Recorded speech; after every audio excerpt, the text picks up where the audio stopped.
Right.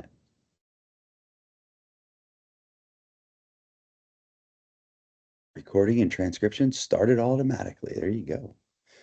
Good morning, everyone. Welcome to the California State Specific webinar. It's Monday, March 10th, and we just finished our federal webinar. The links will all be available later in the week. You can come back and check out our federal webinar if you were unable to make it to that as well.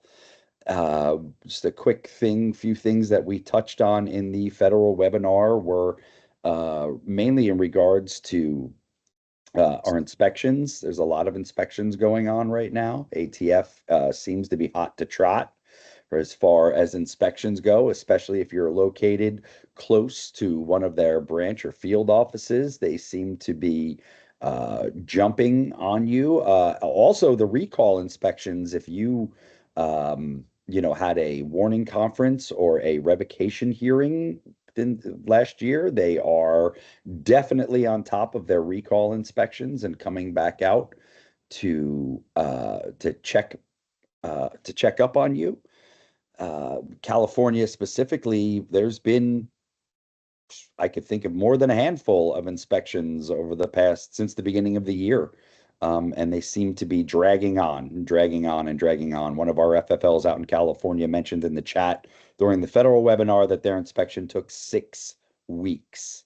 6 weeks for an inspection, and it's not, like the place. It's not like they have 100,000 guns under the roof, and the inventory took a long time, and they're just kind of taking their time. They're coming and going as they please.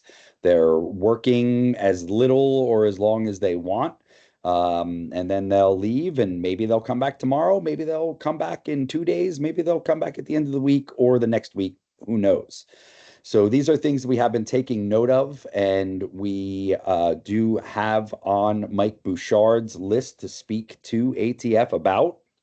Hopefully, we'll have more news on that for you next month, which the April webinar will be Monday, April 14th, will be our next round of the webinars for everyone.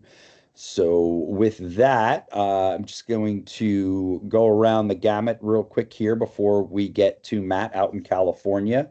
We have Avis and Alexis and Hank here with us today. Hank, do you want to just jump in and kick a little bit of knowledge? Absolutely. No, it's great to be back with y'all. Just looking at market conditions, a lot of moaning and groaning going on out there in the world. Market conditions year over year has been down. I see that gap each month narrowing and narrowing and narrowing. And when I say that, I'm looking at California specific numbers out there, what kind of business is being done. And so what I'm hoping for, and I still hold true, that this year as a whole, we didn't start off first quarter kicking it really well, but I think things are going to recover. We'll see some leveling out over the summer, and things will pick up in the fall, where my estimate is down 5 to 7% year over year compared to last year. But a lot of this change, a lot of folks are panicking, not seeing the customer volume coming in. But one of the things that I really want to sort of underscore as a positive is, with the current administration, assuming that nothing, unforeseeable happens that creates some market buzz or whatever, this consistency, this almost predictability of what the next 4 years are going to be like, it actually gives a lot of opportunity. And that is for your business, that you're going to have more control over the success of your business than ever before. When it comes to being efficient, doing things properly, processes and procedures, getting things and getting the ship straight, and looking at, where can I polish up my business to be more efficient, to maybe increase margins a little bit. We're seeing some margin improvement across the industry. So revisit your pricing on your products and see where you can tweak 1 or 2 percentage points on higher end products. The market's allowing that a little bit right now. But the thing that I say with all my clients right now is, hey, this kind of market condition puts you more in control than you've ever been on the destiny of your business, in working on those efficiencies and opportunities. Inventories readily available. Where can I trim down my excess inventory, free up that working capital, improve the cash flow in my business, and use that to take advantage of other opportunities. Look at sort of gun shop adjacent products that may not have as much regulation on them, that you can bring in to cast a wider net and bring more customers into your business. It's actually a really good time to be able to plan your business and look forward, because there's more certainty and more predictability in the industry than there's been in a very, very long time. So, if anyone wants to reach out, feel free to. I'll put my email in the chat box if you want to talk about ways to build some efficiencies in your business. So, but that's the tale of the street right now. Is margins are improving in the California market. Still a lot of diversity on calibers and products nationally. We just talked about it in the last meeting. Nationally, it's like everything is 9mm right now, but because of the roster and all that in California, you guys still see a little bit more diversity in kind of what's selling caliber wise in firearms. But right now, it's all about efficiencies and improving processes, and I'd love to help you guys with that. So with that, I will pass the torch. Thank you, sir. I'll take the torch and just send it right on over to Alexis, and then Alexis and Matt, if you guys want to take over for a little bit, and we'll let Avis wrap it up when you guys are done. Absolutely. My only couple things are just a reminder to check your RPs. Spring forward, it's time. Definitely take a look at your RPs. If you need help figuring out who they are, definitely put in a ticket with us, and we'll help get that information from the Federal Firearms Licensing Center for you. Also, a reminder, be sure and keep your hours of operation up to date with the Federal Firearms Licensing Center. Those hours determine, when they're looking for those multiple sales reports and stopping by. So just a couple of reminders, little housekeeping this time of year. And that's all I've got.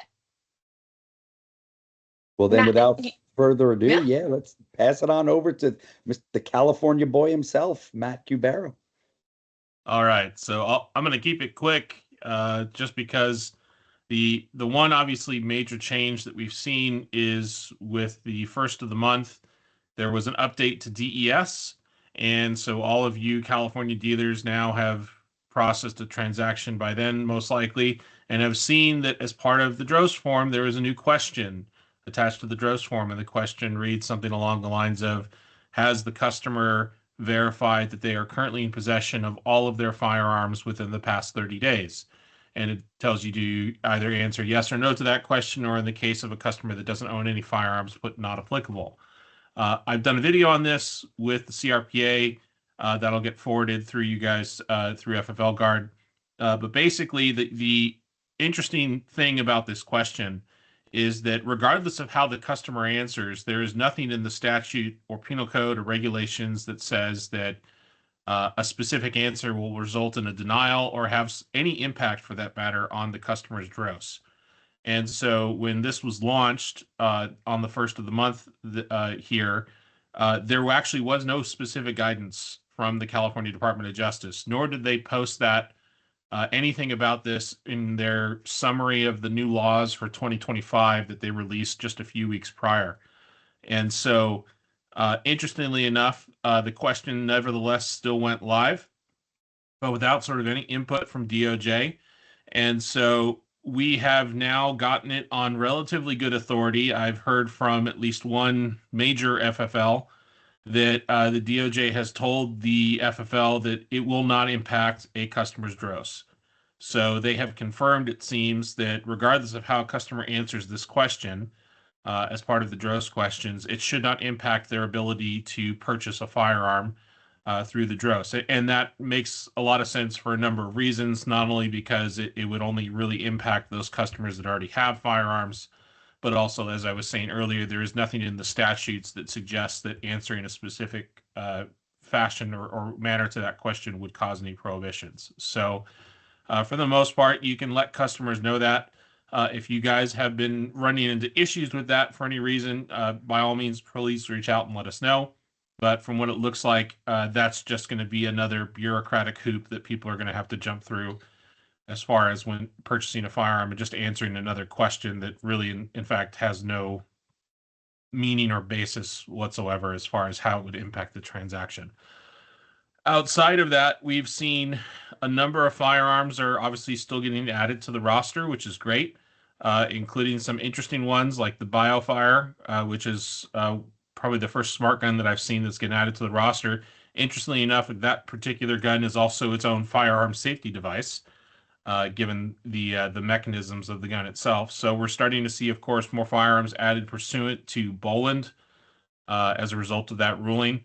And so you'll see, of course, if you look on the recently added handgun model list that DOJ puts out, and I'll have this sent out to you guys as well, anything with an asterisk attached to the model designation indicates that it was added pursuant to the court's order in Boland.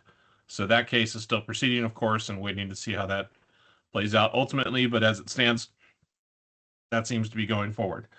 Outside of that, I've sent you guys also through some updates through the CRPA. There's some legislative updates as well, including, of course, everyone's starting to talk about the self-defense bill that's pending. So you might have some customers that are going to ask questions about that, things like that. CRPA has done some bulletins and information on that we put out as well, which will get forwarded to you guys, and feel free to share that with your customers.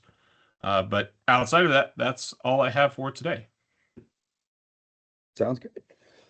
Thank you, Matt. Thanks for joining us this week. Again, the next webinar will be on April 14th. We'll catch you all before Easter. Avis has a couple things I'm sure she'd like to talk about, as she's been, her fingers hurt from dialing and her throat hurts from talking because we've had so many inspections going on. But what do you got for us, Avis? The main thing right now, just like Alexis mentioned about doing checking on your RPs, I also would like you to make sure you're doing our looking at our Law Plus guidelines and doing the self-evaluation that is on our website in our getting started items. So if you have any questions about that, please let us know. That is also sent out on our SOW each week. If you have multiple people that could do this, multiple people means multiple answers, that everybody's looking at everything, and we know for sure that one person sees something, somebody else might not. So do the evaluation, let us know. We'd like to see everyone doing it at least once a year. But other than that, that's all I've got right now. Thank you. Please, folks, again, just a reminder to continue to use our help desk. Please use the ticketing system. It helps all of us keep track of what's going on, especially during your inspections. Avis reaches out a lot. We send emails when you're being inspected. Please, we need to be kept up to date so there are no surprises when you come into your closing conference. And also remember that if you are having an ATF inspection and you'd like one of us on the closing conference, we can be there. If you're having a California DOJ inspection and Matt's available to be at a closing conference, he could be there as well. Otherwise, we run everything from California through Matt and Chuck and Josh, make sure that everything is kosher after your inspection's over. And lots of times DOJ, they always have I'm sorry, Matt, what do they call them there? You get your list of not requirements, but what they, the bars are too wide on your windows, and Notice of violations, I think. Your notice, findings and inspections of violations or whatever. Yep. So we can definitely help you through all of that. So this one is short and sweet today. Again, we'll be meeting again April 14th. Alexis, is there anything we forgot you can think of?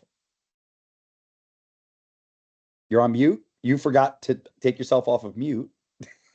Well, there you go. Maybe that's something we should remember. No, I think we're all set. I can't think of anything else today. Good. And don't forget, plug your webinar that you did, and we're going to be putting that out for the clients as well.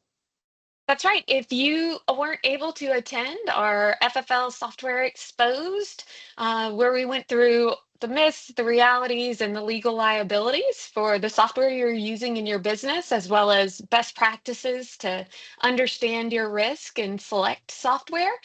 We will be publishing that in the clients only portal, along with a little sort of inside insight from our friends over at Fastbound. So definitely you'll get an email when that's out.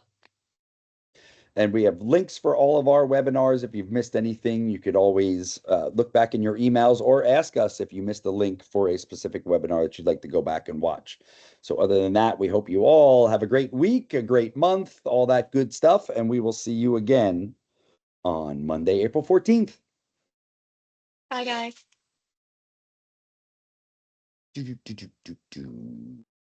Event ended.